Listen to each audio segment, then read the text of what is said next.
पहला सुबह में आप सबका स्वागत है। कल की तेज गिरावट के बाद भारतीय बाजारों में आज राहत के संकेत। एसजीएक्स निफ्टी 100 अंक ऊपर 7,900 के आसपास खुलने की तैयारी। पहली टिक आपकी स्क्रीन पर आती हुई इस वक्त प्री ओपनिंग सेशन से, और आप देख सकते हैं शुरुआत जो होती दिख रही है भारतीय बाजारों में 900 पॉइंट हजार नीचे सेंसेक्स पर, 45 अंक नीचे निफ्टी ऊपर निफ्टी है और 900 अंक नीचे सेंसेक्स, दोनों अलग अलग डायरेक्शन में। वंडरफुल।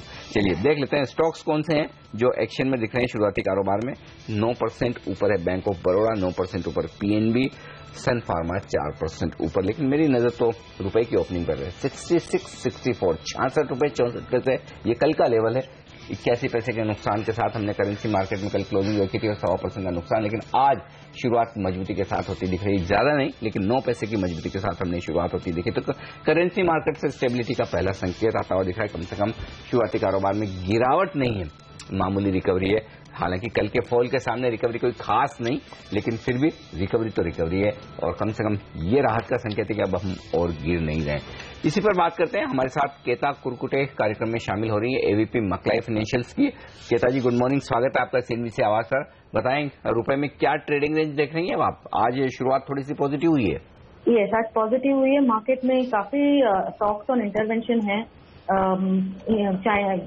येन में थोड़ा इंटरवेंशन की बात हो रही है, तो मार्केट काफी ओवरहीटेड है। ये शायद आज काफी रेंज बाउंड रह सकता है। आप 6640 टू 6690 का एक रेंज देख सकते हैं।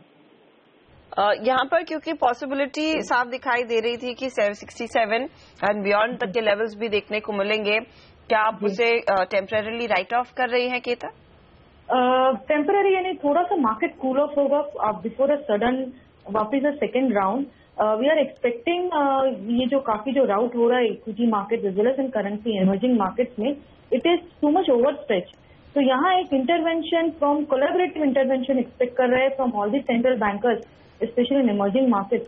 67 प्लस लेवल्स रूल्ड आउट नहीं है, बट वो लेवल सस्टेनेबल नहीं है दिस पॉइंट ऑफ टाइम। तो आज ट्रेडर्स के लिए क्या कॉल है आपका? इनपुट्स आप डिप में कवर कर लीजिएगा 10-15 डेज का। Just don't punt on any rate कि यहाँ मार्केट यहाँ आएगा वहाँ आएगा। 6640 तक आता है तो 10-15 डेज का इनपुट्स आप कवर कीजिएगा। क्लोज टू 66, 90, 85 एक्सपोर्ट्स में आप ध्यान दे सकते हैं। लेकिन कहता वहां तो पहुंच रहा है, ऐसा लग रहा है 40 यानी कि आपको अभी कल जब हमने अगर 66-70 देखा है, आपको 30 पैसे का मूवमेंट मिला है। मंथ एंड है, यूजुअली प्रेशर रहता है मंथ एंड में रुपी पे।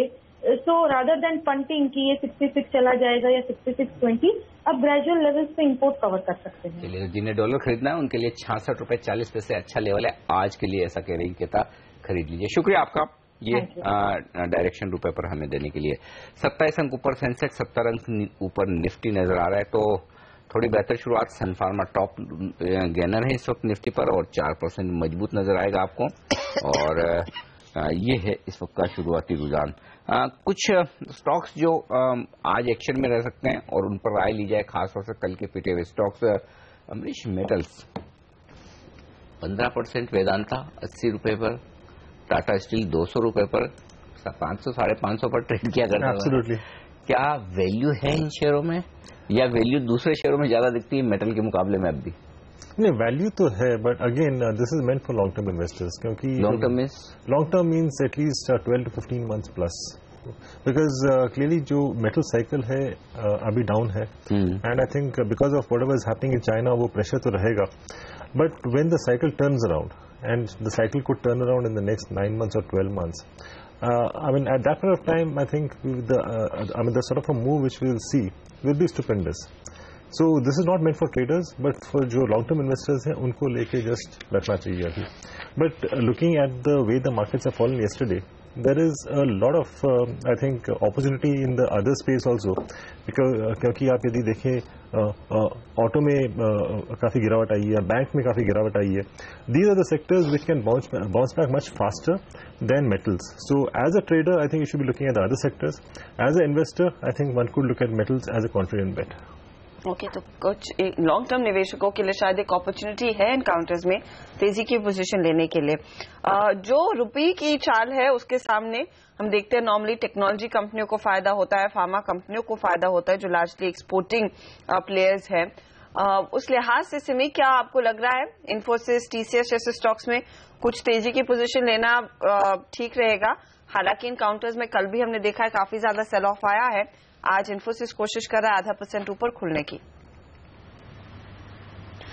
या हर्षदा, मुझे इन्फोसिस अच्छा लग रहा है। इनफैक्ट कल का मार्केट में भी मुझे लग रहा था कि एक स्टॉक जो 1100 के ऊपर पूरा दिन ऑलमोस्ट मेंटेन किया था, फाइनली जाके सरेंडर किया था और नीचे बंद किया था। आज का दिन अगर कोई भी एक आईटी स्टॉक रिकवर करेगा और मेंटेन करेगा स्ट्रेंथ, मुझे लगता है कि इन्फोसिस को वॉच करना है। मेरा ट्रेडिंग बेट पर आज ये स्टॉक है। 1070 के नीचे स्टॉप लगा के मैं लॉन्ग पोजीशंस लेने का सजेशन दे रही हूँ। मेरा टारगेट इंटरडे के लिए 1130 का होगा, क्योंकि 1125-30 के आसपास ही ये स्टॉक कल का हाई बनाया था और वहां से ये स्टॉक नीचे आके 1100 के नीचे बंद किया था, पर ऑलमोस्ट फुल डे ये स्टॉक 1100 के ऊपर मेंटेन किया था। दिस स्टॉक मेरा रडार में आज है। टीसीएस भी मुझे लगता है कि एक 2550-60 का लेवल अगर नहीं तोड़ता है तो एक कॉन्ट्रेरियन बेट यहाँ पे भी लिया जा सकता है, जिसका टारगेट 2650 तक हो सकता है। मतलब करंट लेवल से मतलब 20-25 पॉइंट का स्टॉप लॉस के साथ अगर ट्रेड लिया जाता है तो ऊपर में 50 से 75 रुपया का मूवमेंट इसमें भी देखने को मिल सकता है। पर स्टॉप लॉस के साथ ही काम करना पड़ेगा, क्योंकि आज का रैली कितना सस्टेनेबल होगा वो देखने के बाद ही पता चलेगा। ओके, ये राय आती हुई इन सारे शेयरों पर। लेकिन देख लेते हैं आज आपके लिए कहां बन सकते हैं मौके ट्रेडिंग के लिहाज से। सारी ट्रेडिंग कॉल्स लेकर हमारे साथ जुड़ रही है पूजा। क्या ज्यादातर शॉर्ट कॉल्स हैं आज ज्यादातर खरीदारी के कॉल्स निकल कर आ रहे हैं और रुझान आईटी काउंटर्स में देखने को मिल रहा है, क्योंकि जानकारों का मानना है कि अगर मार्केट स्टेबल होता है तो सबसे ज्यादा फायदा यहाँ पर आईटी काउंटर्स में देखने को मिल सकता है। शुरुआत पहले कॉल से करते हैं। आशुतोष साधना ने टीसीएस में खरीदारी करने की राय दी है। इनका मानना है कि 2550 एक स्ट्रांग सपोर्ट है स्टॉक के लिए, तो यहाँ पर स्टॉप लॉस लगाकर चलने की राय 2 से 3 दिन में 2625 तक के लेवल्स इस काउंटर में देखने को मिल सकते हैं। अगला कॉल में आईटीसी में खरीदारी करने की राय दे रहे हैं। इनका मानना है कि एक गिरे हुए मार्केट में एक वैल्यू स्टॉक है, तो यहाँ पर खरीदारी करके चलने की राय अगले 2 से 3 दिनों में 332 तक के लेवल्स यहाँ ये काउंटर आपको दिखा सकता है। और आखिरी कॉल में मोहित गाबा ने इंडिया में बिकवाली करने की राय दी है। एक डाउन ट्रेंड देखने को मिल रहा है, स्टॉक में कमजोरी बरकरार रहने की उम्मीद है और 1 से 2 दिनों में 116 तक के लेवल्स तक की गिरावट इस काउंटर में देखने की उम्मीद है। 5% से ज्यादा का रिटर्न इस काउंटर में देखने को मिल सकता है। 3 में से 2 कॉल्स में जानकार खरीदारी की राय दे रहे हैं। तो ज्यादातर खरीदारी की राय आती हुई दिख रही है, लेकिन हमारे साथ सिमी भौमिक भी है और बाकी 2 कॉल्स के लिए बात करेंगे सिमी से। सिमी, आपकी क्या राय है? अनिल जी, मैंने एक कॉल ऑलरेडी दे दिया। इन्फोसिस मेरा रडार में आज है। 1070 के नीचे स्टॉप लगा के मैं खरीदने का सलाह दे रही हूँ। 1130 का मेरा इंटरडे का टारगेट है। अगर क्लोज करता है 1130 के ऊपर तब ट्रेड मैं लेके जाऊंगी, नहीं तो इंटरडे क्लोज करके निकल जाऊंगी। और एलएनटी मेरा रडार में है। 1600 के आसपास का अगर लो मेंटेन कर पाता है, अगर 1600 के नीचे नहीं जाता है तो ट्रेड लॉन्ग साइड में लिया जा सकता है, जिसका टारगेट 1680 तक का है। और ये जो टारगेट मैं दे रही हूँ वो इंट्राडे का नहीं, कल तक मैं ले जा सकती हूँ 1680 का टारगेट के लिए। 1600 के ऊपर मेंटेन करना पड़ेगा, वो जरूरी है।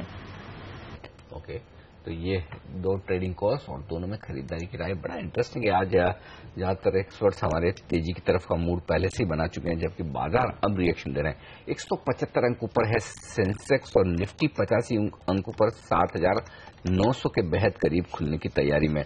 और आप देखें तो आज महज 3 स्टॉक ऐसे दिख रहे हैं प्री ओपनिंग सेशन में जो मामूली से लाल निशान में, इनफैक्ट उन्हें लाल निशान में कहना भी ठीक नहीं होगा, लेकिन बाकी सारे स्टॉक्स पॉजिटिव खुलते हुए दिख रहे हैं।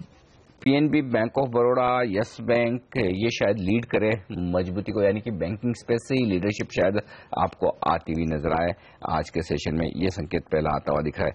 बैंक निफ्टी पर एक बार नजर डालें, वहां पर लगभग 0.25% के आसपास की रिकवरी दिख रही है। चंदन, ये बताएं फिर बैंक निफ्टी रिकवर करके कितना ऊपर जा सकता है, और फिर अगर 17,100 की रेंज में आज शुरुआत हो तो क्या ट्रेड लेंगे आप बैंक निफ्टी पर?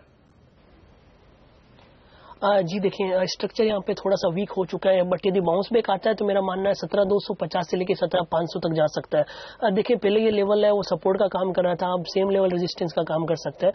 बट ये जो बाउंस बैक देख रहे हैं, बेहतर है कि आप ऑप्शन की ट्रेड करें, क्योंकि ये एक्सपायरी वीक है। ऑप्शन के प्रीमियम कंपेरेटिवली कम है, क्योंकि वहां पे ओनली 3-4 दिन का टाइम वैल्यू है। मेरा मानना है कि बाउंस बैक आता है तो 17,250 से 17,500 तक के लेवल बैंक निफ्टी में देखे जा सकते हैं।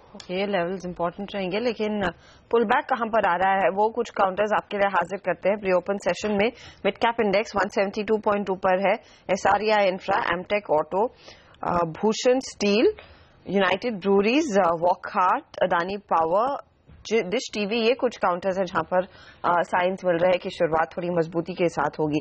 अदानी एंटरप्राइजेस को लेकर जो डेवलपमेंट्स है कि छत्तीसगढ़ में बड़े पैमाने पर निवेश करने वाले हैं।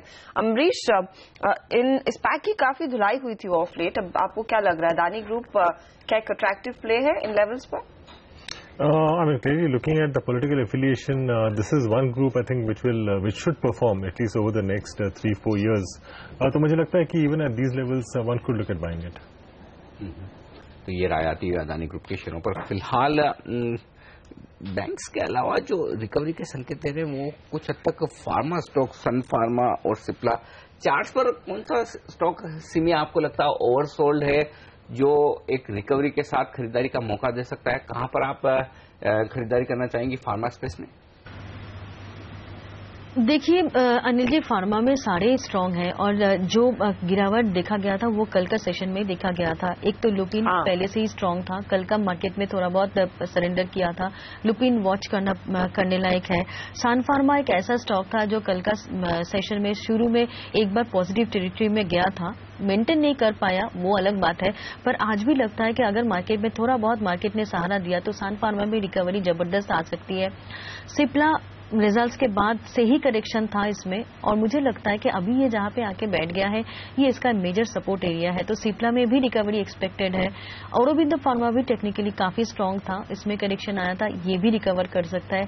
और पांचवा स्टॉक मेरा जो होगा फार्मा सेक्टर में वो होगा वॉकहार्ट।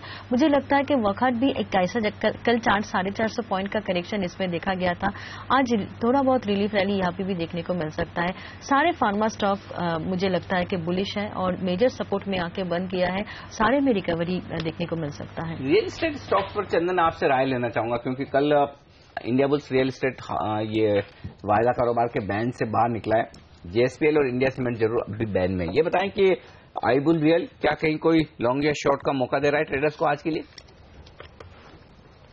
जी अनिल जी, देखिए रियल एस्टेट काउंटर है, इस सीरीज के स्टार्ट में थोड़े से नेगेटिव सेंटीमेंट को निगेट करके बाउंस बैक दिए थे।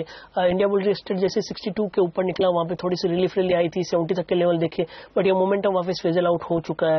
अब वापस 55 का लेवल निकलेगा तभी यहाँ पे सलाह रहेगी, अदरवाइज फिर वापस अवॉइड करने की सलाह रहेगी, क्योंकि रियल एस्टेट काउंटर है, एक अच्छे खासे बाउंस बैक के बाद वापस जो इनका प्रीवियस ट्रेंड था उसको फॉलो करने लग गए। यहाँ पे यदि कॉन्ट्राबेट लेना है तो मेरे हिसाब से डीएलएफ में किया जा सकता है। डीएलएफ में लगभग 94-92 के आसपास का सपोर्ट है और यदि लेवल को होल्ड करता है तो 108 से 110 का बाउंस बैक दे सकता है। तो 108 से 110 तक के बाउंस बैक के लिए आप यहाँ पर ट्रेड कर सकते हैं। डीएलएफ में भी यहाँ पर भी एक मौका बन सकता है खरीदारी का। बैंक्स, मेटल्स, फार्मा, यहाँ पर रिकवरी के संकेत है। लेकिन इससे पहले कि बाजार खुले एक क्विक कॉल हम अनिल सिंह साहब से लेंगे, हमारे साथ हैं इस वक्त स्टूडियो में आईकेन इन्वेस्टमेंट एडवाइजर्स के।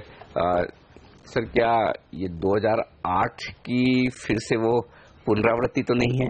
सबसे बड़ा डर तो लोगों को यही लग रहा है कि क्या वो टाइम फिर से तो नहीं आ रहा? नहीं, वो टाइम तो शायद फिर से नहीं है, क्योंकि काफी लोग सजग हैं। वो 2008 जो आया था वो बहुत एक स्पीड में आके कम्पीट किया था और उसकी मेमोरीज आज भी हैं। Fortunately there is some learnings, नहीं तो हर बार हमारे यहाँ होता है कि लर्निंग्स नहीं होती हैं। We think that and every time keep saying these times are different. I think ये मेरे ख्याल से फ्रेज निकाल देना चाहिए। I think financial market should not use this phrase at all. नहीं, लेकिन क्या वाकई में इस बार 2008 से ये फर्क है कि 2008 में हिंदुस्तान इतना मजबूत नहीं था, अमेरिका इतना मजबूत नहीं था जितना आज दिख रहा है? मजबूत कोई नहीं होता है, ये सब बेवकूफी के काम है। हम बड़े मजबूत हैं, कुछ मजबूती नहीं होती है। 2 दिन ऐसा बाजार चला है, मजबूती देख लो, कुछ नहीं होने वाला है। तो ये कि हम डिफरेंट हैं, हम मजबूत हैं, हमारी हालत बहुत अच्छी है। और मैं एक चीज और कहना चाहूंगा आपसे, आज तक हम चाइना की ग्रोथ को सस्पेक्ट करते हैं कि 7% नहीं है, वो शायद कम है, पहले 10 भी नहीं थी। आज हकीकत ये है कि इंडिया की कोई मानता है कि 7.5% है। तो I think we are following China, और वो सबसे बड़ा डेंजर है कि अगर हम ये कहें कि 5, 5.5, 6% है, ठीक है, मानने लायक है। अब हम कहें हम 7.5 पे ग्रोथ हो रहे हैं और हमने बजट पूरा 8% पे बनाया, तो हमारी हालत वही होनी जो चाइना की। चलिए, लेकिन उससे पहले चाइना जितनी तेजी हो जाए तो वो एक रिलीफ होगा। हालत बाद में खराब हो तब भी फिर लेकिन फिलहाल बाजारों के खुलने की तैयारी, आज थोड़ी रिलीफ के संकेत जरूर दिख रहे हैं। एसजीएक्स निफ्टी से 125 अंक ऊपर एसजीएक्स निफ्टी है, हालांकि हमारे अपने मार्केट प्री ओपनिंग सेशन में उतने मजबूत नहीं दिख रहे हैं। 85 अंक ऊपर निफ्टी है और सेंसेक्स है लगभग 200 पॉइंट ऊपर, 1.25% ऊपर निफ्टी दिख रहा है, लेकिन सेंसेक्स मैच 1% ऊपर है। देखना होगा आज किस तरह की शुरुआत होती है। बैंक निफ्टी में एक अच्छा उछाल दिखेगा, मिड कैप शेयरों में अच्छा उछाल दिखेगा। तो पहली टिक आपकी स्क्रीन पर आती हुई शुरुआती कारोबार के लिए सेंसेक्स और निफ्टी पर देखते हैं किस तरह की आज रिकवरी तो होगी, 7,900 के पार भी लेने, लेकिन टिक पाएंगे ये बड़ा सवाल है। 265 अंक ऊपर खुलता हुआ सेंसेक्स, 300 अंक ऊपर है अब सेंसेक्स, जबरदस्त मजबूती के साथ शुरुआत होती हुई दिखिए। 7,900 पर है निफ्टी, लगभग 100 अंकों का उछाल, 26,000 के पार खुलता हुआ सेंसेक्स इस वक्त 325 अंकों की मजबूती, 1.25% की तेजी के साथ, और निफ्टी अब 7,900 के पार निकलकर टिकता हुआ 1.25% ये भी मजबूत है। मिड कैप इंडेक्स में उछाल है 1.5% की, बैंक निफ्टी 1.25% मजबूत खुलता हुआ दिख रहा है और सेंसेक्स की मजबूती और बेहतर होकर अब 350 अंकों की हो चुकी है।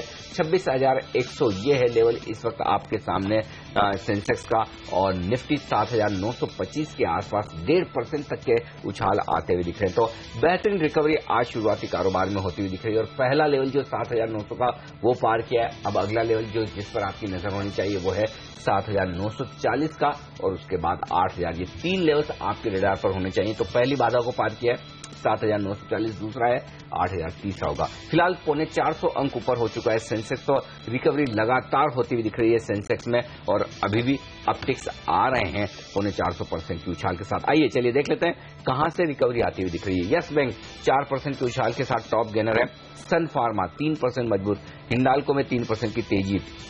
तो पहली मजबूती तो बैंक से आती हुई दिख रही है। सन फार्मा के अलावा PNB, SBI, bank of Baroda, ये 3 बैंक हैं जो मजबूती दे रहे हैं। इसके अलावा डिफेंसिव्स में देखिए टेक महिंद्रा, सन फार्मा, यहां से मजबूती आती हुई दिख रही है और हिंडाल्को जैसे पिटे हुए शेयर थोड़े रिकवर करते हुए दिख रहे हैं। तो अब बाजार स्टेबल होते हुए दिख रहे हैं 7,925 के आसपास, और निफ्टी पर इस वक्त सिर्फ 2 स्टॉक है जो लाल निशान में है, एनएमडीसी और डॉक्टर रेड्डीज, बाकी ज्यादातर शेयरों में हरे निशान के साथ होता कारोबार। आइए वायदा कारोबार की तरफ। इनफैक्ट आज मुश्किल से 3-4 स्टॉक हैं लाल निशान में वायदा कारोबार में, बाकी सारे शेयर कल के विपरीत तस्वीर दिखाते हुए। और टॉप गेनर जो आप शायद नहीं देखना चाहें वो है एमटेक ऑटो, कल की 25% की गिरावट के बाद आज 10% ऊपर आता हुआ दिख रहा है। 10% ऊपर इंडिया बुल्स रियल एस्टेट का स्टॉक है, जिसकी हम अभी बात कर रहे थे कि वायदा कारोबार के बेंच से आया, और 10% का जो पहला सर्किट होता है वायदा कारोबार के स्टॉक के लिए वो सर्किट छुआ है एमटेक ऑटो ने भी और आईबुल रियल ने भी। यूनाइटेड ब्रूअरीज यहां पर हेनिकेन विजय माल्या की स्टेक खरीदकर 51% तक ले जा सकता है। इस खबर के बाद 7% की बड़ी मजबूती यहां आती दिख रही है। कुछ कमजोर क्वालिटी के high beta stocks HDIL, GMR infra, यहां पर तेजी बनती हुई दिख रही है। कावेरी सीड्स 4% ऊपर है। वोखाड़ कल की 22% की गिरावट के बाद 4% ऊपर आता हुआ। सीएट में 4% के आसपास की मजबूती, लेकिन दिग्गजों में अगर कोई एक स्टार परफॉर्मर आज है तो वो है यस बैंक 5% की तेजी के साथ। ये है इस वक्त का रुझान कुछ स्टॉक का। हर्षदा आपकी नजर का है? आउट परफॉर्मेंस जारी है अनिल, और लार्जली जिन स्टॉक्स आपने मेंशन किया वायदे बाजार में जो ट्रेड हो रहे हैं वही मिड कैप इंडेक्स में भी काफी एक्टिव है और 250 पॉइंट की तेजी इनफैक्ट ये इंडेक्स दिखा रहा है। तो फिर से खरीदारी का मोड अब तेजी पकड़ रहा है। लेकिन सिंघवी साहब, जैसे आपने कहा कि क्या वाकई में हम बेटर हैं दूसरे नेशन से, वो एक बहुत बड़ा सवाल है। लेकिन द फैक्ट इज कि चाइना डिमांड के चलते ही बाकी ग्लोबल इकोनॉमीज में काफी तगड़ी रिकवरी आई थी। अगर वहां पर प्रॉब्लम है तो ये शायद सेल ऑफ और ये पूरा माहौल कुछ समय तक परसिस्ट करेगा, ये कहना ठीक है? बिल्कुल, because China has been the engine of growth for a very long time on this. और चाइना की ग्रोथ बिल्कुल घबराई हुई है, 7% भी नहीं है। अगर आप बाकी सारी चीजों को ट्रैक करें, steel, cement and many other things in Chinese economy, is not growing at 7% on that. तो उसका एक चलते इफेक्ट आएगा। चाइना इकोनॉमी आज के दिन काफी बड़ी इकोनॉमी है, not only the local economy, the global markets which they have been having on that. So it will have an impact definitely on that. और इंडिया को हम कई बार ये कहते रहे कि हम काफी आइलैंड मोड में हैं। हम आइलैंड मोड में नहीं, दोनों काम तो नहीं हो सकते। एक तरफ हम बोले हम बहुत इंटीग्रेट होते जा रहे हैं जब सूट करता है, और जब नहीं सूट करता है तो हम आइलैंड मोड में हैं। तो हमारे पास इतनी तो ताकत नहीं। जो एक आम राय है कि कमोडिटीज के दाम गिरने का, क्रूड के दाम गिरने का हमें फायदा, हमने ये मन बना लिया एक तरह से, तो क्या वो फायदा अब इतने गिरने के बाद नहीं है? एक लिमिट से गिरे कमोडिटीज, एक लिमिट तक क्रूड गिरे तो ही फायदा है क्या, ये समझना ठीक नहीं? देखिए, कमोडिटीज गिरने का फायदा है और क्रूड गिरने का फायदा तो बहुत है। आप मान के चलें कि आज अगर $40 पे है और 40 पे शायद ना टिके, 50-60 तक वापस जाए तो भी बहुत है। मतलब जो 100 के ऊपर चल रहा था उसके देखते और हम 70% इंपोर्ट करते हैं, तो इसका तो काफी बड़ा फायदा है। कमोडिटीज का तो आप देखिए अपना स्टॉक मार्केट के अंदर भी इतने ज्यादा कमोडिटीज के शेयर्स हैं, तो अगर आप स्टॉक मार्केट के हिसाब से बात करें तो हमारे लिए उतना ही खराब है जितना दूसरों के लिए खराब है। हम कोई बहुत हटके नहीं है, बिकॉज हम काफी कमोडिटीज खुद प्रोड्यूस करते हैं, इतना नहीं कि हम सारी इंपोर्ट ही करते हैं। तीसरी बात अनिल जी, एक बहुत इंपॉर्टेंट फैक्टर ये है कि मेरे हिसाब से ये झटका अच्छा है। तो मैं शायद मतलब आप बाकी तो काफी वैराग्य, शमशान वैराग्य में आए हुए हैं, पर मैं नहीं हूं, क्योंकि ये झटका इसलिए अच्छा है कि हम तक अभी तक हमारी अर्थव्यवस्था के हिसाब से और हमारी सरकार के हिसाब से हम पिछले 15 महीनों से सोए हुए हैं। सब चीजों में ब्लेम करते हैं, पार्लियामेंट नहीं चल रही तो हम ये रिफॉर्म नहीं ला सकते, अगर पार्लियामेंट होती, काम होता तो हम ये होते, तो उसका कोई मीनिंग नहीं है। आपके हाथ में जो रिफॉर्म्स हैं आप उनको एक्सलेट करिए। मैं आप छोटी सी चीज बताता हूँ, इन्होंने डिक्लेयर किया कि corporate rate of taxation will be reduce from 30% to 25%, और उसके जो एग्जम्पशन है हम निकाल देंगे। अब आज 6 महीने हो गए बजट को प्रेजेंट किए हुए, क्या इतना टाइम लगता है? जो आपने वो मन बना लिया, मन बनाने की बात करें कि 30 से 25 होगी, तो आप उतने कैलकुलेशन तो कर लिए होंगे।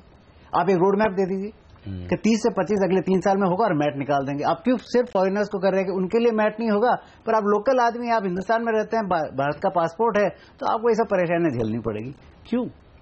ये तो कल के सेल ऑफ के बाद वो दिल्ली में लोग हरकत में आए। इनफैक्ट प्रधानमंत्री ने एक आपात बैठक भी बुलाई है, उन्होंने कहा कि इंफ्रा पर अब सरकारी खर्च बढ़ाएंगे। क्या वो वाकई में होगा या फिर ये बस बोलने वाली चीज? अब अगर आप ये बैठ के आप बोले कि कल 1700 पॉइंट गिरा और आज वापस 500,000 पॉइंट आ गया, इंडिया ठीक है, इंडिया बिल्कुल अलग है, तो सब कहानियां खत्म हो जाए। मेरे हिसाब से सस्टेन बेसिस पे 3 दिन 4 दिन चले, बाजार और नीचे आए, तो शायद वो काम हो जो फंडामेंटली अच्छे हैं, जो आगे चल के इसी इकोनॉमी को बराबर चलाएंगे। तो मैं एक सिंपल चीज फिर आपसे ये पूछना चाहता हूँ कि फिर ये हिंदुस्तान की सरकार के लिए ग्लोबल मेल्टडाउन, ये सारी मंदी के जो खतरे हैं, एक वेकअप कॉल है?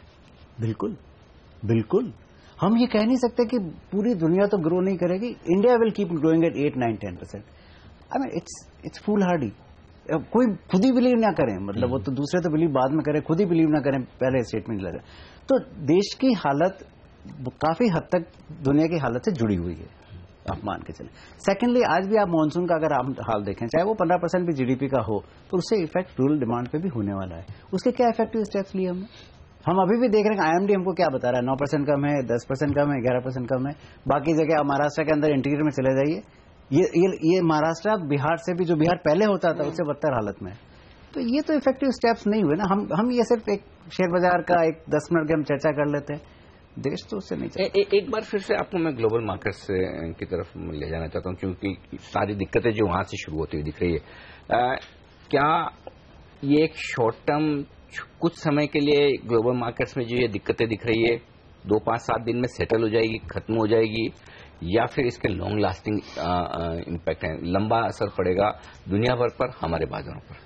अनिल जी, इसमें तो मतलब अगर इतनी मेरे में काबिलियत होती तो मैं तो अपने यहाँ बैठा ही नहीं होता, आप कहीं मुझे और कहीं मिलते। पर एक छोटी सी बात कहना चाहूंगा कि जो सेंट्रल बैंक्स का पिछले 4-5 साल से एक जो पकड़ रही है पूरी देश की और पूरी दुनिया की आर्थिक स्थिति पे, वो पकड़ काफी मजबूती की रही है। तो सारे चीज जो भी मुश्किलें आती गई, चाहे ग्रीस होता है, चाहे पोर्चुगल होता है, चाहे कुछ भी होता, सबको संभाल के सेंट्रल बैंक्स चले। और क्वांटिटेटिव ईजिंग, जो एक लिक्विडिटी क्रिएट करके जो एक फाइनेंशियल एसेट्स का सभी जगह एक माहौल बना, मेरे हिसाब से we are on the last lag.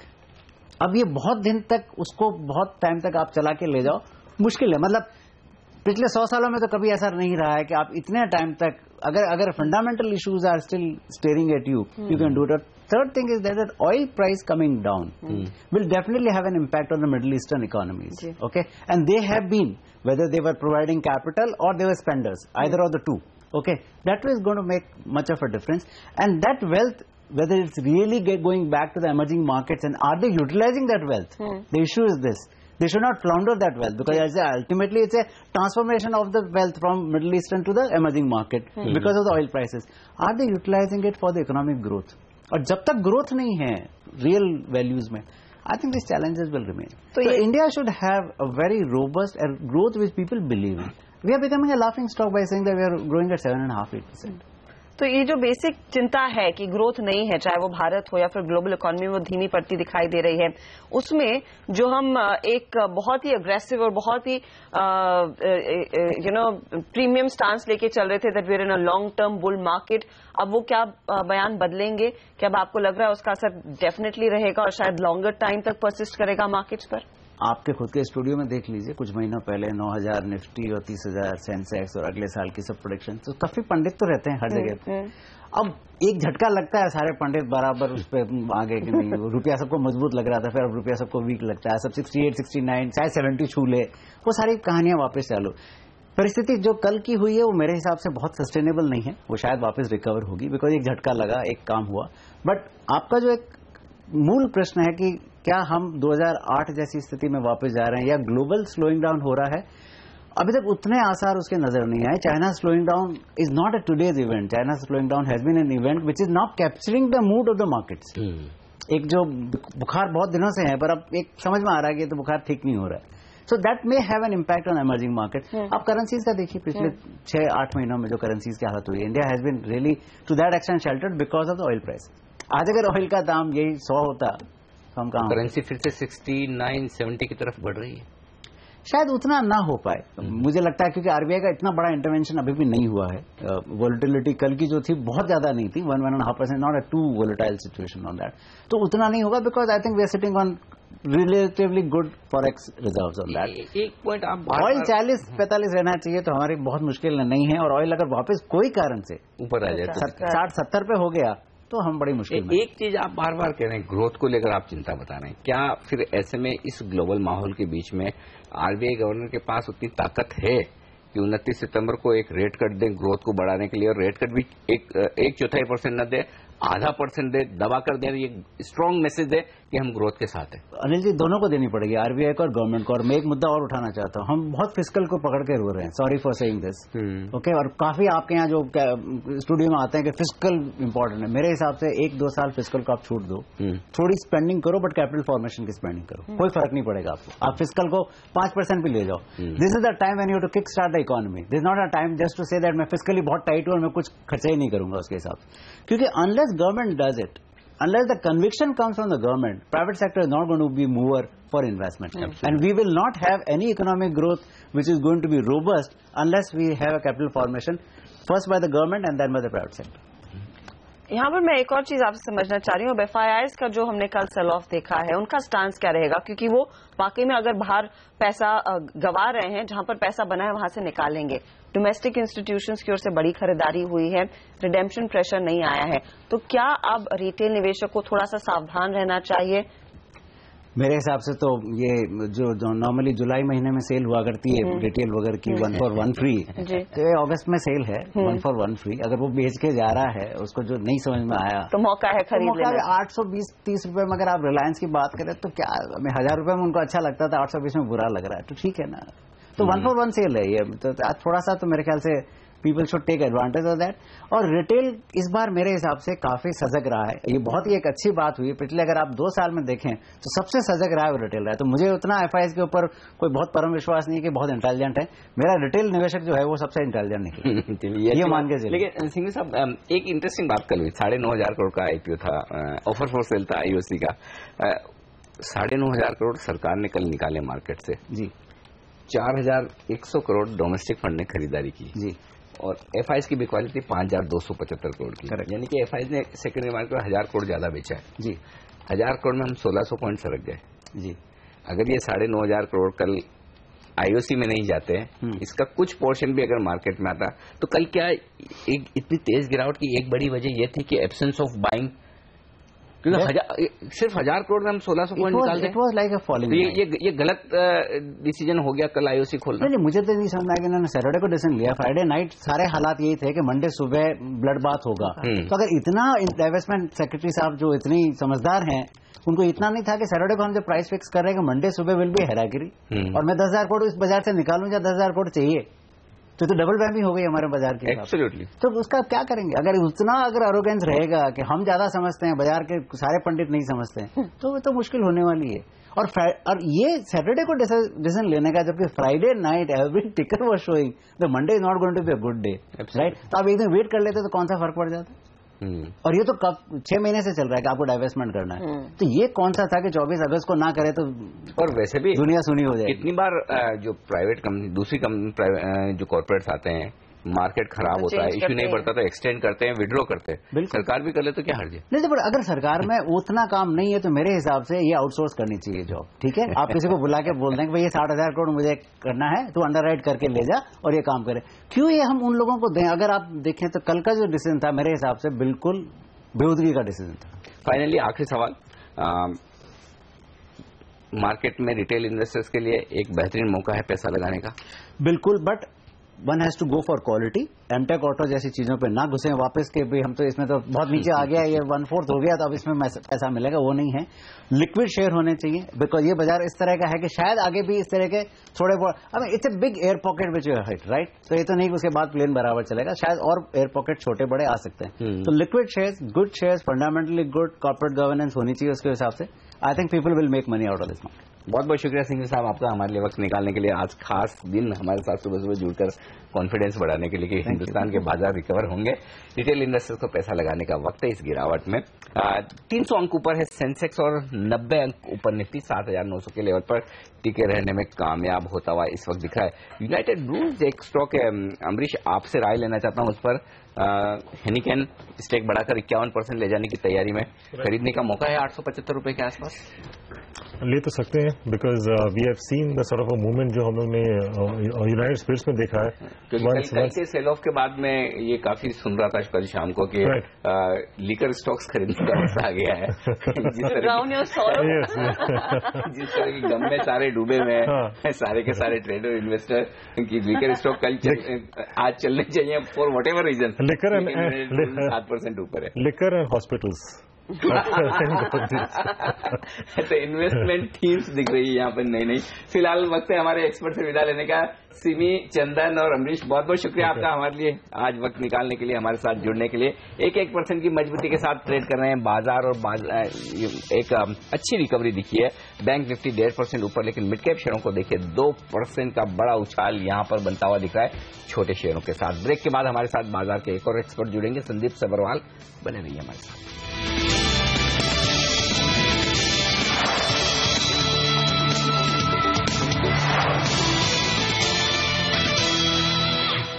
थोड़ी प्रॉफिट बुकिंग आती दिख रही है ऊपर के लेवल से। अब 150 अंक ऊपर सेंसेक्स है, तो ऊपर के लेवल से 150 अंक नीचे और नीचे के लेवल से 150 अंक ऊपर।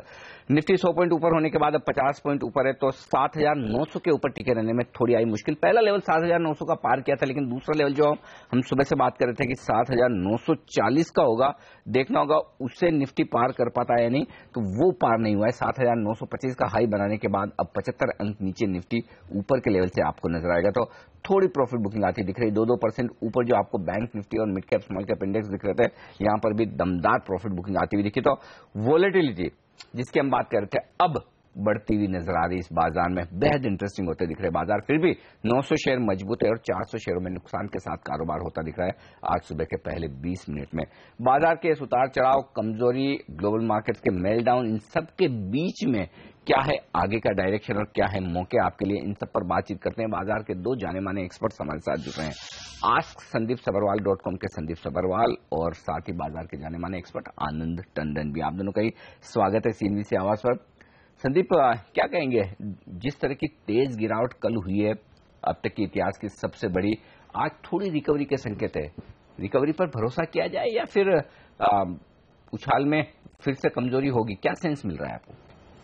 देखिए, यहाँ 2 चीजें हैं। एक तो ट्रेडर्स पॉइंट ऑफ व्यू है, तो ट्रेडर्स पॉइंट ऑफ व्यू से थोड़ा वॉलेटिलिटी अभी चलना चाहिए, क्योंकि जिस तरह से मार्केट में गिरावट आई है, बेस बिल्डिंग का एक प्रोसेस जरूर चलेगा। तो ये बेस बिल्डिंग का प्रोसेस जो है वो हो सकता है 200-300 पॉइंट निफ्टी के दायरे में रहे। दूसरी हमें चीज ये देखनी है कि जो बुल मार्केट के लिए कंडीशंस हैं वो अभी भी इंटैक्ट है या नहीं। तो मेरे हिसाब से ग्लोबल इक्विटी बुल मार्केट की कंडीशन अभी भी इंटैक्ट है, जो कि है high liquidity, low interest rates, low inflation और रिकवरिंग इकोनॉमीज वेस्टर्न वर्ल्ड की। जब तक ये सिनारियो है और जहाँ पे और वहाँ पे एम्प्लॉयमेंट सिचुएशन भी अगर आप यूएस में देखिए तो इम्प्रूव हो रहा है, तो जब तक ये सिचुएशन है तब तक मुझे लगता है कि ग्लोबल इक्विटीज के बुल मार्केट पे मुझे कोई रिस्क नहीं दिखता लॉन्ग टर्म में। तो और मुझे लगता है कि ये ग्लोबल इक्विटीज का जो बुल मार्केट है वो तब तक चलेगा जब तक मॉनेटरी पॉलिसी अल्टीमेटली रिस्ट्रिक्टिव नहीं हो जाएगी, जिसमें अभी कुछ साल बाकी है।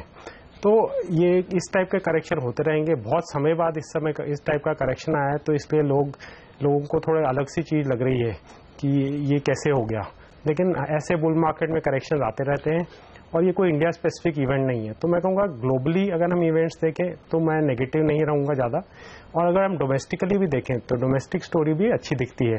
इन्फ्लेशन कंट्रोल में, इंटरेस्ट रेट नीचे आने चाहिए, इकोनॉमिक रिकवरी हो रही है धीरे धीरे और आगे जाके इम्प्रूव ही होगी, और गवर्नमेंट फाइनेंसेस स्ट्रांग है। तो हर तरफ से अगर हम देखें तो कॉम्बिनेशन इतने खराब नहीं दिखते। तो ये एक मौका है निवेशकों को के लिए जो बाहर रह गए थे और जो मार्केट को चढ़ता हुआ देखते रह गए कि अच्छे स्टॉक्स में आके इन्वेस्ट करें। भले ही ये शॉर्ट टर्म का करेक्टिव मूव हो, लेकिन आनंद अगर इसको समझना हो कि कितनी देर तक ये लास्ट कर सकता है और इसकी मार क्या और गहरा सकती है, आपकी एनालिसिस क्या होगी? देखिए, संदीप जी ने सारे पॉजिटिव्स गिना दिए। सिर्फ एक चीज में मुझे थोड़ी सी चिंता रहती है, वो है वैल्यूएशन। आजकल कोई भी एनालिस्ट ज्यादा वैल्यूएशन के ऊपर तवज्जो नहीं देता, लेकिन मैं थोड़े पुराने ख्याल का हूं, तो इसलिए वैल्यूएशन मेरे लिए बहुत इंपॉर्टेंट है। अगर आप इस साल का भी ग्रोथ देखें तो अभी भी 12% से ज्यादा इस साल की अर्निंग्स अब धीरे धीरे कंसेंसस बनती जा रही है, जो पहले 18% की बढ़त लोग मान के चल रहे थे। अगर 12% की अर्निंग्स ग्रोथ की संभावना इस वक्त नजर आती है और आपके इंटरेस्ट रेट अभी भी डिपॉजिट में आपको 9.5% मिल रहे हैं, मेरे हिसाब से कोई जल्दीबाजी नहीं करनी चाहिए। अगर मार्केट 18 टाइम्स है, जो कि अभी भी है, जब तक मार्केट कम से कम 15 के आसपास नहीं आ जाता, 15 टाइम मल्टीपल अर्निंग्स का, मेरे हिसाब से मार्केट में हमेशा गिरावट की संभावना बनी रहेगी। 15 टाइम आने के लिए मार्केट को इंडेक्स सेंसेक्स को 23,000 के आसपास होना चाहिए। तो अब वो पहुंचेगा कि नहीं वो अलग बात है, शायद ना पहुंचे। अगर लिक्विडिटी फिर से वापस आ जाए, अगर फिर से ग्लोबली मार्केट स्टेबलाइज कर जाए, तो फिर से यहां से बढ़त आ सकती है। लेकिन अगर आपको मार्जिन ऑफ सेफ्टी के साथ निवेश करना है तो कोई जल्दीबाजी करने की बात नहीं है। दूसरा तरीका ये है कि अगर आप सामने फ्रंट लाइन कंपनियां देखें, कल मैंने गिरावट के बाद शेयर देखे, हमको एक भी शेयर ऐसा नहीं दिखा जो आप खरीदना चाहेंगे जो कि सस्ता मिल रहा हो। मार्केट में दो तरफा मार्केट है। एक ऐसे कंपनियां जो आप खरीदना बिल्कुल ना चाहें, specially commodities, real estate, construction, real infrastructure जैसी कंपनियां जो कि शायद सस्ते भाव में मिल रही हैं। सस्ता इसीलिए क्योंकि वो पहले ज्यादा भाव पे थी, इसलिए नहीं कि उसमें अर्निंग्स आ रही है। और दूसरी ऐसी हैं जो इतनी महंगी हो गई हैं कि आपको मतलब 40 साल लेके बैठना पड़ेगा, अज्यूमिंग कि ग्रोथ आती रहेगी आज के रेट पे, जिसपे आपको पैसा बनेगा। अगर कोई 70 टाइम्स 60 टाइम्स ग्रोथ पीई पे चल रहा है, तो मेरे हिसाब से वो निवेशक के लिए नहीं है, ट्रेडर के लिए भले हो सकता है। तो आप ये कह रहे हैं कि अगर यहां से 10% का करेक्शन आ जाए, 23,000 के आसपास सेंसेक्स आ जाए, अगर 10% करेक्शन निफ्टी में होना है तो शायद 7,000 के आसपास निफ्टी आ जाए, तो वो अच्छे मौके होंगे निवेश करने के। ये राय आनंद जी की आती हुई दिख रही है। लेकिन इस बीच आप देखिए बाजार तेजी से फिसलते हुए दिख रहे हैं। 300 पॉइंट की बढ़त को पूरा गंवा चुका है। सेंसेक्स महज 9 अंक ऊपर है, 9 अंक ऊपर निफ्टी है, सेंसेक्स महज 20 अंक ऊपर है। और आप देखिए मिड कैप इंडेक्स को अब 1/4% नुकसान के साथ कारोबार करता हुआ दिख रहा है। तो तेज गिरावट अब होती हुई दिख रही है बाजार में। बिकवाली का प्रेशर गहराता हुआ नजर आ रहा है। बैंक निफ्टी जरूर अब भी मजबूती के साथ बना हुआ है, लेकिन मजबूती कम होकर 0.5% की रह गई, जो कि अब से कुछ देर पहले हम 2% के आसपास की तेजी देख रहे थे। ये बताएं संदीप की, जिस तरह से हमने कल अमेरिका में भारी उतार चढ़ाव देखा, कल रात से एसजीएक्स निफ्टी उसी तरह से 300 पॉइंट नीचे होकर 150 पॉइंट आज सुबह पॉजिटिव हो गया। यहां बाजार में देखिए 300 अंक ऊपर खुले हम सेंसेक्स पे, अब लाल निशान में जा रहे हैं। तो ये क्या, ये एक्सट्रीम वॉलेटिलिटी कहीं बेस फॉर्मेशन की प्रोसेस को शुरू कर रही है क्या? ये समझना ठीक है कि फिर 7,600, 7,900 या 8,000 ये रेंज होगी जहां पर बाजार अगर वक्त बिताकर फिर एक बेस बनाए तो ज्यादा सही होगा ऊपर जाने के लिए? देखिए, वॉलेटिलिटी को मैं ऐसे एक्सप्लेन करूंगा कि मुझे लगता है कि मार्केट में सब पार्टिसिपेंट रिएक्टिव हो गए हैं, तो कोई अपना एक ठोस व्यू लेके नहीं चल रहा। तो जब मार्केट थोड़ा ऊपर जाता है तो लोगों को लगता है कि शायद करेक्शन खत्म हो गया।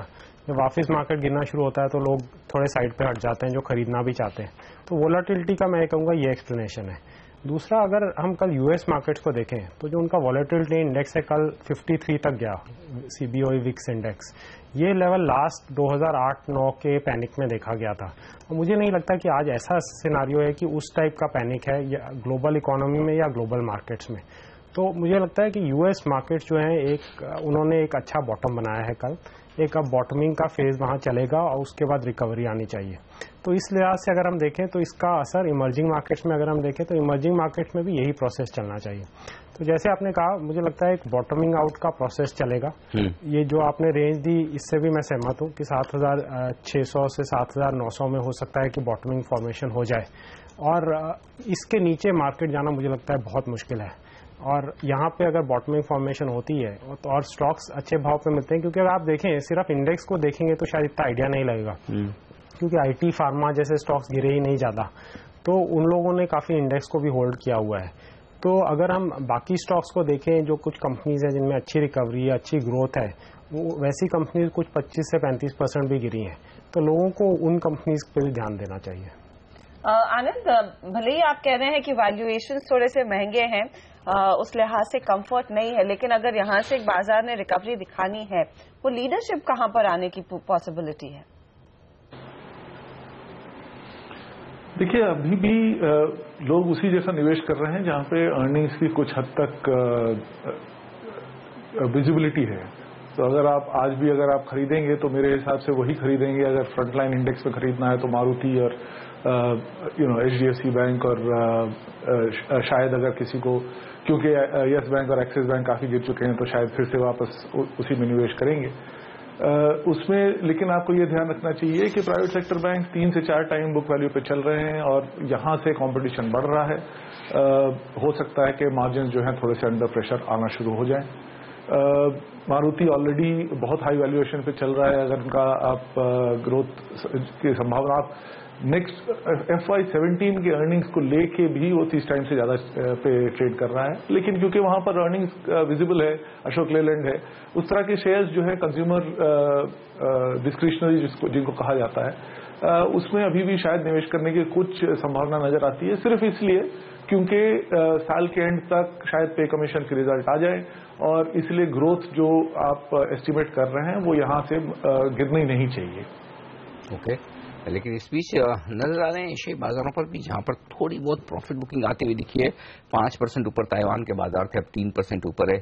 कॉस्पी 2% ऊपर है। हांगकांग के बाजार अभी 350 पॉइंट मजबूत है। निक्केई लेकिन थोड़ा सा ऊपर के लेवल से हल्का हुआ है, अब 150 पॉइंट की मजबूती। थोड़ी बहुत प्रॉफिट बुकिंग वहां पर आती हुई दिखी, लेकिन भारतीय बाजार स्ट्रगल कर रहे हैं हरे और लाल निशान के बीच में। देखना होगा किस तरह के आगे हम रुझान देखते हैं यहाँ पर। लेकिन फिलहाल 60 अंक ऊपर आता हुआ सेंसेक्स और निफ्टी अब आप देखिए 25 अंक ऊपर। लेकिन एक्चुअली करेक्शन अब छोटे मझोले शेयरों में फैलता हुआ दिख रहा है। आप देखिए मिड कैप इंडेक्स और स्मॉल कैप इंडेक्स 0.1% नीचे है। ऐसे में टंडन साहब, क्या आप ये कहेंगे कि अगर निवेश के मौके ढूंढने भी हैं बाजार में तो कम से कम छोटे मझोले शेयरों से तो दूर रहना ही होगा?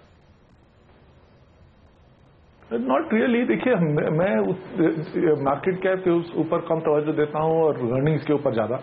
तो अगर कोई कंपनी बढ़िया ग्रोथ कर रही है और उसमें कोई बाकी कॉर्पोरेट गवर्नेंस का इश्यू नहीं है, तो ऐसा क्या फर्क पड़ता है कि वो छोटी हो या बड़ी हो। वो ले दे के आपको ये देखना पड़ेगा कि उसमें निवेश करने लायक है कि नहीं। ये जरूर है कि अगर छोटी कंपनी होगी तो शायद उसमें प्राइस वॉलेटिलिटी ज्यादा होगी। अगर वो बहुत जल्दी बढ़ जाएगा या कोई बहुत बड़ा खरीदार या बेचने वाला आ जाएगा तो उसी हिसाब से मार्केट का प्राइस फ्लक्चुएट कर सकता है।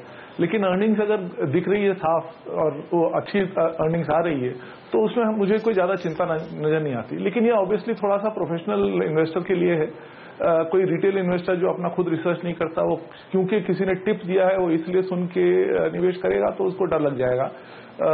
बट अगर आप देखें तो क्योंकि मार्केट इकोनॉमी थोड़ी सी वाइडर स्प्रेड ग्रोथ आने की संभावना है, तो इस वक्त एक्चुअली वैल्यूएशन गैप आपको शायद मिड कैप स्मॉल कैप में ही मिलेगा।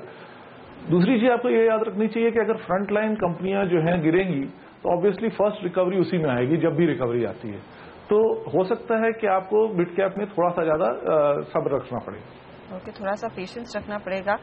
लेकिन एक और जो थीम जो काफी एक्टिवली लोग वॉच कर रहे हैं, रुपी जो कमजोर हो रहा है उससे फायदा किसको मिलेगा, स्पेशली चाहे वो टेक्नोलॉजी हो या फिर फार्मा कंपनियां। इवन सो वो तमाम स्टॉक्स जो अपना रॉ मटेरियल काफी ज्यादा बाहर से लेते हैं, उस लिहाज से आपको क्या लग रहा है? क्या एक थोड़ा सा पुल बैक देखने को मिलेगा, एक अपॉर्चुनिटी है ट्रेड की, या फिर ये स्टोरी लार्जली हमने प्ले आउट होती देखी, अब ज्यादा फायदा नहीं होगा? नहीं, इसका क्लियर फायदा है और मुझे लगता है फायदा रहेगा, क्योंकि ये जो मूवमेंट्स हैं वो डॉलर और यूरो के अगेंस्ट है। और यूरो को हमने अगर देखा है तो यूरो एक्चुअली स्ट्रेंथन हुआ है डॉलर के अगेंस्ट। जब रुपया एक्चुअली गिरा है तो यूरो के अगेंस्ट हमारी जो वीकनेस है वो 6% के बजाय 9 से 10% के आसपास रही है पिछले एक आध महीने में। तो मुझे लगता है इसका फायदा जरूर होगा और इन कंपनीज में रहेगा। लेकिन जो इम्पोर्टिंग कंपनीज है उनमें मुझे लगता है ज्यादा नुकसान नहीं होगा इस बार, क्योंकि जो प्राइस की गिरावट है, जो कमोडिटीज की गिरावट है वो रुपए से कहीं ज्यादा है। तो हमने देखा है पिछले कुछ दिनों में जहां रुपया 1% गिरता था तो क्रूड 2-3-4% गिरता था। तो उस हिसाब से मुझे नहीं लगता कि उनके मार्जिन सफर करेंगे। तो ये एक सिनारियो ऐसा है कि जहां रुपए का गिरावट उस समय आया है जब इन्फ्लेशन एक कंसर्न नहीं है इकोनॉमी में, जो कि अच्छी बात है इकोनॉमी के लिए, क्योंकि लास्ट बार अगर आप याद करें 2013 में तब इन्फ्लेशन बहुत हाई था और जब रुपए की गिरावट आई तो उसने दोनों तरफ हिट किया। तो वो हिट से हम इस बार बच गए हैं। जो हर्ट आएगा वो उन कंपनीज में आएगा जिनकी फॉरेक्स बोरिंग्स हैं, तो उन कंपनीज पे डेफिनेट हर्ट उनको हर्ट करेगा। तो उन कंपनीज में थोड़ी मुझे लगता है मंदी रहेगी कुछ समय के लिए। और इस बीच बाजार फिर से तेज रिकवरी दिखा रहे हैं। 140 अंक ऊपर सेंसेक्स और 45 अंक ऊपर निफ्टी है। मिड कैप इंडेक्स खरीद निशान में आता हुआ दिख रहा है। कुछ वायदा कारोबार के आंकड़े आपके सामने रखता हूँ। 8,400 के कॉल में 3 लाख शेयर की कमी होती हुई दिख रही है। 8,500 के कॉल में 2 लाख शेयर कम होते हुए दिख रहे हैं। वहीं पुट में अगर आप देखें तो 8,100 और 8,200 दोनों ही लेवल के पुट में 1.5 लाख शेयरों का ओपन इंटरेस्ट कम होता हुआ दिख रहा है। ये संकेत दिख रहे हैं। वहीं पुट में लोअर साइड पर 7,400 और 7,800 दो लेवल ऐसे हैं जहां पर ओपन इंटरेस्ट बढ़ रहा है। तो अब इमीडिएटली आपको एक लेवल पर नजर रखनी है आज के लिहाज से, वो लेवल होगा 7,800 का, क्योंकि पुट में यहां पर 1.5 लाख शेयर नए जुड़ते हुए दिखे हैं। तो ये इंटरेस्टिंग है। इंट्राडे के लिहाज से शायद वायदा कारोबार के ट्रेडर 7,800 को सपोर्ट मानकर चल रहे हैं। लेंगे एक छोटा सा ब्रेक के बाद जल्द लौटेंगे। बने रहिए हमारे साथ।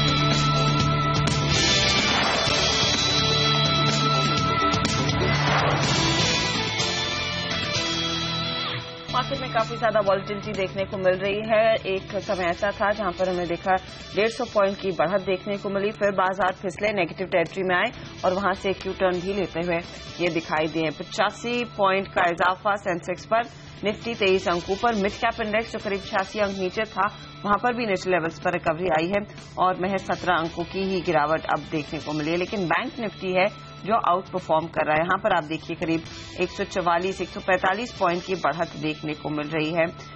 ग्लोबल पिक्चर कुछ बेहतर दिख जरूर रही है, लेकिन ऊपरी लेवल्स पर चाहे वो हैंगसेंग हो या फिर निक्केई का इंडेक्स, वहां पर हमने देखा हल्की सी मुनाफा वसूली भी देखने को मिली। हम बात कर रहे हैं कि इस समय आपकी क्या रणनीति होनी चाहिए, अगर वाकई में खरीदारी का मौका है किस पर फोकस करें, कहां पर बढ़िया अपॉर्चुनिटी है पैसे लगाने की लॉन्ग टर्म निवेशकों को। संदीप सब्रवाल और आनंद टंडन हमारे साथ हैं इस चर्चा में। बैंक से कॉल टाइम फेवरेट रहे हैं आनंद, और ऑफ लेट हमने देखा 2 हफ्ते पहले ही पीएसयू बैंक्स में वो इंद्रधनुष पॉलिसी के ऐलान होते ही अफलातून तेजी देखने को मिली और उसके बाद एक करेक्टिव मूव भी आया। अब आपको क्या लग रहा है, प्राइवेट वर्सेस पीएसयू बैंक्स का क्या वो हमेशा जो डिबेट रहता है कि और लोग प्रेफर करते हैं प्राइवेट सेक्टर बैंक्स लेना, आप उसी के साथ रहेंगे, या फिर अगर अब मौका मिल रहा है पीएसयूज में एक टर्न अराउंड का तो वहां पर भी कुछ दाव लगाएं? कितनी देर की नेता निवेश करना है उसके ऊपर निर्भर करता है। अगर आप 3 साल के लिए देखने को तैयार हैं तो मेरे हिसाब से at least front line PSU companies जिसमें मैनेजमेंट चेंज हुई है उसमें संभावना यह है कि कम से कम उनका वैल्यूएशन बुक वैल्यू के आसपास या शायद थोड़ा सा ऊपर आ जाए। कई कंपनियां ऐसी हैं जो आधे बुक वैल्यू पर ट्रेड कर रही हैं, तो इसलिए हो सकता है कि आपको उसमें ज्यादा पैसे बन जाएं। Secular growth story private bank में है और रहेगी, लेकिन वहां पर वैल्यूएशन काफी ऊंची है। छोटी जो बैंक जो थोड़े कम वैल्यूएशन पे ट्रेड कर रहे हैं जैसे आईसीआईसीआई बैंक, वहां पर बुक का क्वालिटी ऑफ द एसेट्स का भी थोड़ा सा प्रॉब्लम बना रहेगा। अगर आपका ये मानना है कि अगले 3 साल में इकोनॉमी अच्छी खासी रिकवर कर सकती है तो बेस्ट पैसे वहीं बनेंगे जहां पर बुक थोड़ी सी खराब है और वैल्यूएशंस जो है उतने स्ट्रेच्ड नहीं है। तो अगर ये बेस लेके चलें तो कंपनियां जैसे ICICI bank, bank of Baroda मेरे हिसाब से अच्छा रिटर्न दे सकती हैं। और अगर पब्लिक सेक्टर में देखें तो स्टेट बैंक ऑफ कोर्स सबसे ज्यादा लीड करेगा। ये राय आती है बैंकिंग चेयर में खरीदारी का मौका बन सकता है, प्राइवेट बैंक होंगे बेहतर, लेकिन डेफिनेटली यहाँ पर पीएसयू बैंक में एसबीआई एक अच्छा निवेश हो सकता है। वक्त है हमारे दोनों एक्सपर्ट से विदा लेने का। संदीप और आनंद जी, आप दोनों का बहुत बहुत शुक्रिया हमारे लिए वक्त निकालने के लिए और हमारे साथ आज राय शेयर करने के लिए। और इस बीच बाजार उतार चढ़ाव दिखाते हुए 7,900 के ऊपर टिके रहने में मुश्किल, लेकिन बहुत कमजोरी हो वैसा भी बैंक निफ्टी लीडरशिप देता हुआ आज बाजार को। पहला सौदा में आज के लिए इतना ही, लेकिन आप बने रहिए CNBC आवाज के साथ, क्योंकि आगे नजरें रहेंगी कमोडिटी मार्केट के ओपनिंग पर। ब्रेंट और नाइमेक्स में भारी भरकम बिकवाली का दबाव देखने को मिला है और दूसरी तरफ सोना जो चमका था वहां पर भी कुछ अब मुनाफा वसूली हो रही है। तो क्या हो आपकी कमोडिटीज में रणनीति, ये आपके लेकर आएंगे इस ब्रेक के बाद। नमस्कार।